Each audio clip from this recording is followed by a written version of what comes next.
Hello, hello, what's up? It's Tommy Ryan from the Bi Weekly Chronicles. We hear everybody on the internet right now is talking about the Drake album release. I'm telling you what, I can imagine everybody wants to hear about the 33-year-old white dude with, what appears to be a receding hairline. Uh, talk about the Drake album. That's not what we're here to talk about. I'll give you one take on it though. The Make Them Pay. I think that's a really nice homage that Drake did there for his record label. It seems like just he's really showing how much love and appreciation he has for UMG. No. Anyways, if you've seen the title of the video, I'm not here to talk about Drake. I'm here to talk about the NBA, and let's just address the elephant in the room. Uh, the NBA regular season is just not competitive, and it's not really fun to watch. Listen, some of the big games are good. Some of the primetime games are nice. They do decent numbers, but you look at the ratings numbers. Ratings are up, so don't get me wrong. The league in itself is doing better, but let's just dive into it. The reality is there's more teams this season, and at least the last few seasons, trying to actively lose than there are that are actually truly competing for a championship, right? And when I say truly competing for a championship, I mean, not, no disrespect to a lot of these Eastern Conference teams, but anybody, not even in the top four, aren't really competing. I would even say, obviously the Boston's already been knocked out, so it's easy to say now. But if you really look at the end of the season of these teams, there's probably three in the East, maybe four, that are competing, and in the West, you had probably two, maybe three, right? You could maybe do four. But on the bottom end of it, you have the Jazz, the Kings, the Grizzlies, the Mavericks, and the Pelicans in the West. So that's five teams. And you have the Wizards, Pacers, Nets, Bulls, and Bucks in the East. And that's another five teams. So you have 10 teams, a third of the league, actively trying to lose. So that's an issue, right? Because anybody that's ever watches any other sports leagues, we can all admit that the NBA is probably, when it comes to the regular season, I guess maybe baseball too, is just the product isn't good. It's there's some good highlights. It's a highlights based league, and I get that. And so you're going to see a lot of virality in a lot of these clips, and so the numbers do look good. But anybody that watches other leagues like the NFL, for example, the league is competitive throughout weekend and week out. The Premier League is another example. And this is more comparable to what you see with the NBA because it's the same season length as 30, you have 38 games that you play, but every game is meaningful, right? So I've thought about this a lot, and I saw on the internet that I think there's a rumor that Adam Silver like scours Reddit and YouTube and shit for advice about the NBA. So I'm gonna shoot my shot because I've thought about this a lot, and yes, I got words on a page coming up right here, but this is my ultimate plan for the NBA. Listen up, all right? So you gotta stick with me because there's a lot, but there is a lot of incentives based on what you could do to design this in the right way, because the incentive program right now incentivizes teams to suck. And when you incentivize teams to suck, nobody wants to go to your games. Like, no one was anybody going to a Washington Wizards game last year? I think you could get in probably for like $4 and a free hot dog, right? So that's an issue, straight up. So that's the structure that we currently have. We need to move to something that incentivizes programs in a different way. And typically, the best way to do this is through youth investment, right? And qualifications and qualifications for tournaments and different means of success, right? So right now, there's only one way to measure success. Well, kind of one and a half, two ways to measure success in the NBA, and it's winning a championship. Full stop. You could say getting into the playoffs, and for real, nobody gives a dang. Like, it's full stop, winning a championship. NBA Cup, yes, is an achievement, and it's getting there, and that's moving down the right path. And so that's what I like to see, that the Adam Silver is innovating, and I think him obviously addressing the draft lottery is showing that they're paying attention to this. So credit to them. It looks like they're trying to change this, and I understand that there's ownership involved, and there's a CBA involved, and there's revenue share, and we're going to cover all of this, right? So hopefully owners can get behind this, because the idea would be more competitive games and more means of qualification, and more homegrown youth will give you more money and make more money because the teams will sell more tickets and there will be more games and there will be more worldwide fans, and you'll also be able to develop fans from an early age. So let's get into it. The ultimate NBA plan is what I'll call it. I'm not the best with names, so somebody else. I'm marketing. Like my name of my podcast is Bi Weekly Chronicles. I mean, that is like as basic as it comes. So, you know, my girlfriend's already told me about 15 times I need to change the name. So it's neither here nor there. But my ultimate NBA plan is splitting the league into 2 leagues, right? You have these teams coming up. It's going to be 32 teams soon. So let's split the league into 2 leagues, 16 in each league, and a top and a bottom league. And listen, we need to rename that. I get that. Right now, we're not going to call it the top and the bottom, but for obvious reasons. But we can't use Premier because then obviously we're copying the Premier League, but we can do something like the Championship League and the Commissioners League or something, right? Or the Champions League, or no, I guess that'd be UEFA probably got some trademarks on that one. Anyways, that's beside the point. Somebody throw it to the marketing department. It's the concept that matters, not the naming, right? Split into 2 leagues, right? Top 4 teams from the bottom league of every season get promoted. The bottom 4 teams in the top league get relegated, right? The draft lottery, which is everybody's most important thing. The draft lottery odds are completely flat for the bottom 10 teams in the lower league and the 4 teams from the top league that are getting relegated. Okay? Stick with me. The remaining teams fill in based on how they finish in their respective tournaments. So the playoffs, what are these playoffs? The bottom league is top 6 teams compete for the championship cup. Seeds 1 and 2 get a bye. And listen, my math might be a little off on this one. So if we can play around with these numbers, but I'm pretty sure I got it down.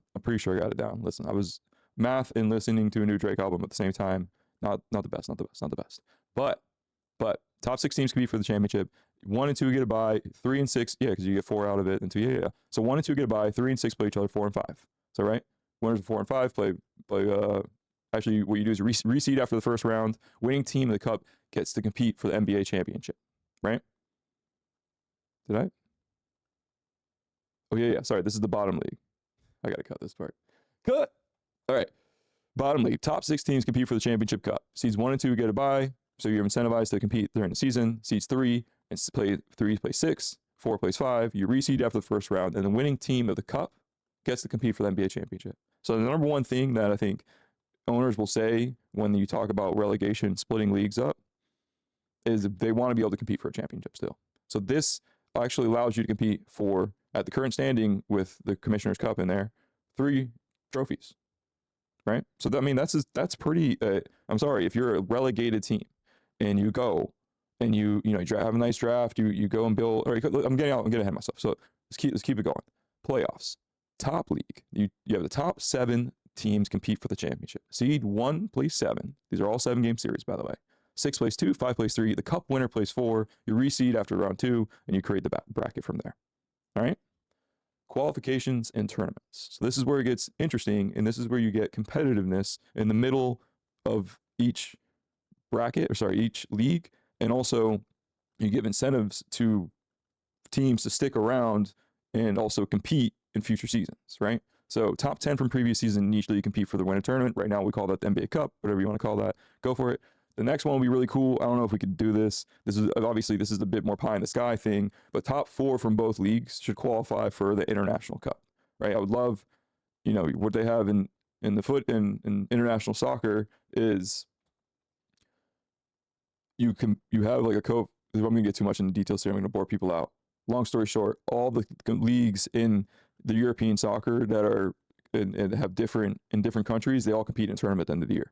They also have basketball teams, right? Real Madrid has a basketball team, right? So I'd love if Real Madrid's winning their Spanish league, or the top 3 or 4 teams in the Spanish league, top 3 or 4 teams in the Turkish league, whatever it is, you can drop some coefficients for them or some shit. Have them all at the end of the year in the summer compete in a big tournament. It'd be sick, right? So that's the other qualification. So again, there's different ways to qualify success in a season. So even if you get knocked out of the cup, if you're top 4 and you're saying, hey, we're going to play in the International Cup next year, that'll be sick, right? Like, so you have other things that you're competing for, right? So the next big thing, and in my opinion, the biggest thing, and the one thing that makes international soccer so I guess good in a way is allowing for academies and local investment in the youth, and also building an infrastructure around that, right? What is the number one complaint about thing in the basketball world right now? If you don't say AAU and AAU dads or whatever it is, then you really don't pay that close attention to, like, at least, how talent grows and all this stuff. But if you ask anybody actually in basketball, it's AAU, right? Like any of the pros, like the structure, you get to even to go into why, we have so many Achilles injuries is because these kids are playing these tournaments. And anyways, it's not my argument to fight. I don't even have a kid, so I'm not going to go bark down that tree. But the best way to combat that is academy investment. So what if the Orlando Magic could go sign a deal with a Montverde Academy and put money behind them and make it the Montverde Orlando Magic Academy, and then all the other teams in the nation had similar high school and youth programs, and then we had under 19, under 17, under 14, under 12 youth travel programs that recruited the best kids in the entire world to come to these academies and basically get paid for education and housing, etc. Like exactly what Arsenal does with, like, the number one player on Arsenal right now is Bukayo Saka. He's been in the Arsenal Academy since he's 8 years old, right? So it's you what this does is it allows teams to instead, and then on top of that, you allow teams to forego, or players to forego, the draft entirely if they sign with their homegrown team, right? So this whole idea of this draft in college and whatever it is, it kind of goes away, but it will still exist for obviously the people that come out of nowhere and want to get drafted. But when it comes to actual talent that gets homegrown, these players can sign contracts from a really young age and then grow into them and play for their senior team, the professional team eventually. And so what you're doing is you're creating a fan base from all levels, all the way down to the youth, and you're creating fans and giving things for, the fans to root for, and local teams to root for, and local talent to root for. And you're flipping the investment from, a roll of the dice and losing, and instead you're taking that investment and putting it into youth and trying to always be competitive to maintain more and more fans, right? Obviously you'll get a bad owner or two, sure, but for the most part, you'll have this you should be able to build a structure that allows teams to invest in their local community. And the more you invest in your local community, the more fans you're going to get. So it's this compounding effect that you have from a very young age, right? But there are going to be some areas of the country that don't have academies. Sure, I understand that. Like Montverde, obviously Orlando Magic have probably the best academy sitting right down the road. So that's not fair. That's not fair. But take it one step further, and you can assign homegrown rules to college athletes too, right? And so you now design incentives and investment into the college programs. You allow players to, again, forego the draft. Let's say a University of Florida point guard wants to go, gets an investment from the Orlando Magic from an early age. The Orlando Magic and the Gators organization have an amazing relationship. And so, they grow this guy into this talent, and then he eventually goes and plays for the team. He doesn't have to get drafted. The whole idea of the lack of competitiveness is just the draft. It's the fact that you have literally a lottery ticket that you can get someone like Cooper Flag, and your organization entirely changes. And not only changes, but the value of your organization, the tickets you sell, everything. So I get why teams do it. You're incentivized to lose because you can get somebody incredible. So then the next question people will probably have is, what about CBA? Right. So right now the collective bargaining agreement in the NBA, I think obviously would have to be amended to allow for this sort of thing, but you keep the same revenue structure in place. You keep the same salary cap structure in place, because then you, excuse me, then you prevent foreign investment or outside investment from driving the major market teams to being the number one team competitively overall. So like the one thing that the NBA actually does get right is the draft kind of allows for small market teams to retain talent. So that, I get why a team like OKC can win, or a team like the Milwaukee Bucks can win, is because of the draft. So you could say there's parity in that, in the sense that, yes, the Lakers and the Knicks and the Bulls and all the major market teams aren't the best team every year. And so that's cool. That helps grow. And so I understand that. But I don't think what we're trying to suggest here actually takes away from that at all. As long as you keep the CBA in place, I think the CBA is more what, the minimum spend that the teams have to have. So for those that don't know, there's a salary cap that's designed. It's basically the aggregate revenue of everything that comes into the league is basically split 51% and then across 30 teams, right? And that is the salary cap, right? Teams can kind of go, there's like obviously nuances where teams can go above and a little below, but then there's also like a minimum spend. So like teams don't go and spend like $20 million and another team spending 180 million, right? It's just not going to happen. So teams have a minimum they have to spend and they have a cap that they can spend. And what this does is it's designed to allow for competitiveness throughout the league, and it does. It allows small market teams to compete. But what it also does is it's also designed to give a huge chunk of that cap to the star players. And so teams, since again, these star players come from this roll of the dice lottery pick, since teams have that lottery pick that they can potentially get, they don't invest in actual talent that might be middle tier or aging, right? So you got guys like Austin Rivers, and maybe he's not the best example, but let's use him as an example, that are just sitting on the street, or Cole Anthony, or there's tons of them, right? I'm sure there's at least 25 to 30 very valuable 30 to 35-year-old players that can't get contracts because teams don't want to lock up the money. They'd rather lose and have a lottery pick and have a chance at that lottery ticket, the Cooper Flag, the Paulo Banchero, the Cade Cunningham, etc., right? So again, this current system is just, and I know I'm beating a dead horse here, but the current system is designed for losing, just straight up. It is. So I do think obviously the CBA would have to be amended, but you can retain the same structure of revenue share and maintain that small market parity. You maintain the ability to lock people up long term, especially if you have the youth investment, et cetera. So the other big change I think needs to happen is the season length, right? So how does this like the season structure go? I'm sure somebody can do the math on this for me and we can work out the numbers specifically, but I think I got it down. Each league plays their 15 opponents 4 times, twice home, twice away, 60 games. Then each league plays 10 interleague games, 1 home, 1 away. So 20 games total, that's 80 games, right? And then obviously what the big thing I think is you prioritize games only played Thursday through Sunday, and you have primetime games on Tuesdays. The NBA should own Tuesday during football season, and then Monday night and Sunday night after football season comes to conclusion.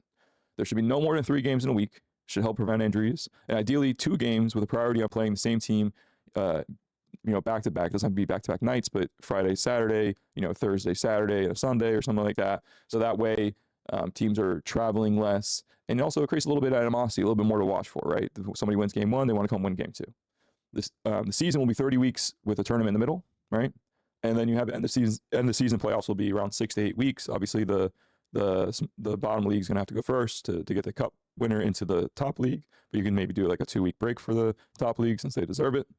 And then the International Cup would be like a 4-week tournament at the end of the season in July, right? Yes, this does extend the season out. So you'd probably have to start the season early October, maybe late September to late June. But I think the players would like this because you're playing less, you're traveling less, or sorry, you're not playing less, but you're playing less back-to-backs and you're traveling less, right? The reality is we can all go play basketball, a couple times. I mean, what am I saying? I have no idea what the guys' bodies go through.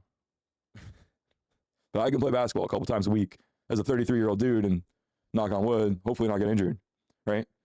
I think these guys, what the issue is they play 5 games in 7 nights at times. That is an unbelievable amount of basketball. Not to mention getting an airplane, the inflammation you get from being on the, compressed air, whatever the hell it's called.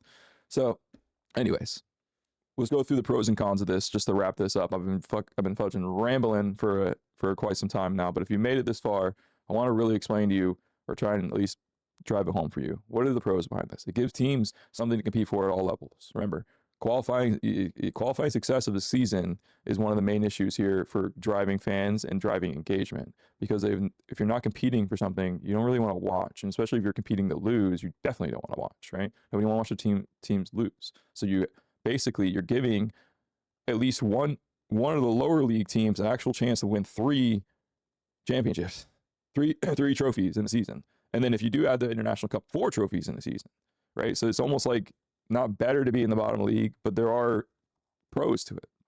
And you're also giving teams different qualifications for future future seasons. And so it gives them, something to compete for, even if you're not competing for one of the two championships, right? So, like I said, middle teams fight to either stay up or qualify for a championship, qualify for a tournament or get into the playoffs and try and win a championship. It prevents any form of tanking, right? Because, listen, it sure there might be some teams out there that but you have that lose, but you have flattened odds for everybody that qualify for the lottery, right? So there's no reason to actually lose. You always want to try and compete. I'm sure there's going to be some GM out there that decides he wants to for some reason, but somebody call me out in the comments if I'm wrong, but I don't see a reason why you'd want to lose in this structure. In fact, what you actually want to do is you want to invest in your local talent. You want to invest in your youth. So you're flipping the incentive structure from getting a lottery ticket to putting capital behind, honestly, the people that deserve it is kids. And wouldn't you want to be more of an Orlando Magic fan if your kid was playing or for the Orlando Magic or was part of their youth program? And you could even take it, you could go so far with those youth programs. It's unbelievable the small amount of investment that could build.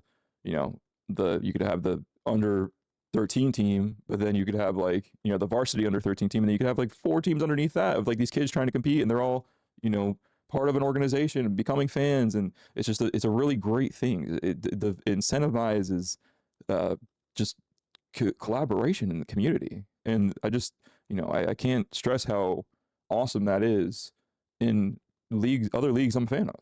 It's really cool. It's really cool to root for Bukayo Saka and know that he's been there since he was a kid and he loves the team. It's awesome. It brings a tear to my eye almost, honestly. And call me whatever you want for that, but it's true. The con to this all, let's just let's be honest. Longer season, right? Potentially impacting Olympic basketball and FIBA years. So, listen, not my monkeys, not my circus is what I would say. The thing that's more important is the association, not FIBA. So, neither here nor there. Big markets and big schools become powerhouses. Yeah, I think that's true. But at the same time, the investment is going into the right place, in my opinion.